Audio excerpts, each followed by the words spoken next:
तत्सम शब्द वे शब्द हैं जो मूल रूप से संस्कृत से आए हुए हैं और हमने अपनी हिंदी भाषा में उनको उसी रूप में स्वीकार लिया है। के मूल रूप से संस्कृत के ही ऐसे शब्द जो थोड़े बहुत बदलाव के साथ, यानी उनमें अपभ्रंश हो गया, थोड़े बहुत बदल शब्द तद्भव शब्द कहलाते हैं।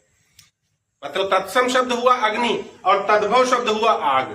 क्षेत्र, संस्कृत में क्षेत्र ही इस्तेमाल होता है और हिंदी में हम बोल देते हैं कि खेत।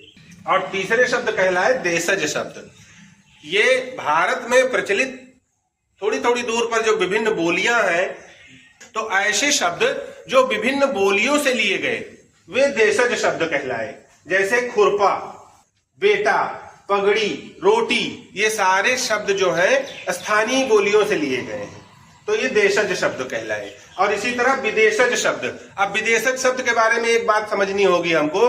हमारे देश पर कभी पुर्तगालियों ने, कभी मंगोलों ने, कभी मुगलों ने, कभी तुर्कियों ने, कभी अंग्रेजों ने, कभी फ्रांसीसियों ने, कभी जापानियों ने अलग अलग हिस्से पर कब्जा किया।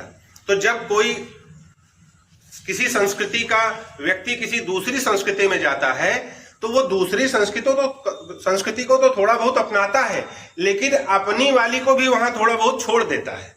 तो जब ये शब्द आए थे विदेशी हमारे देश में, तो ये अपने बोलियों के कुछ शब्द हमारे पास छोड़ गए, वो धीरे धीरे हमारे चलन में आ गए और हम उनको अपनी भाषा का ही शब्द मानते हुए स्वीकार लिए। जैसे उदाहरण के लिए मालिक, तोप, कमरा आदि, ये सारे शब्द ना ही संस्कृत के हैं ना ही हिंदी के हैं, ये विदेशी शब्द हैं। और इसी तरह और हजारों शब्द हैं, सूची लंबी है, जिससे जहां से हमको कुछ विदेशी शब्द मिलते हैं और हम उनको प्रतिदिन अपने बोलचाल की भाषा में बोलते हैं।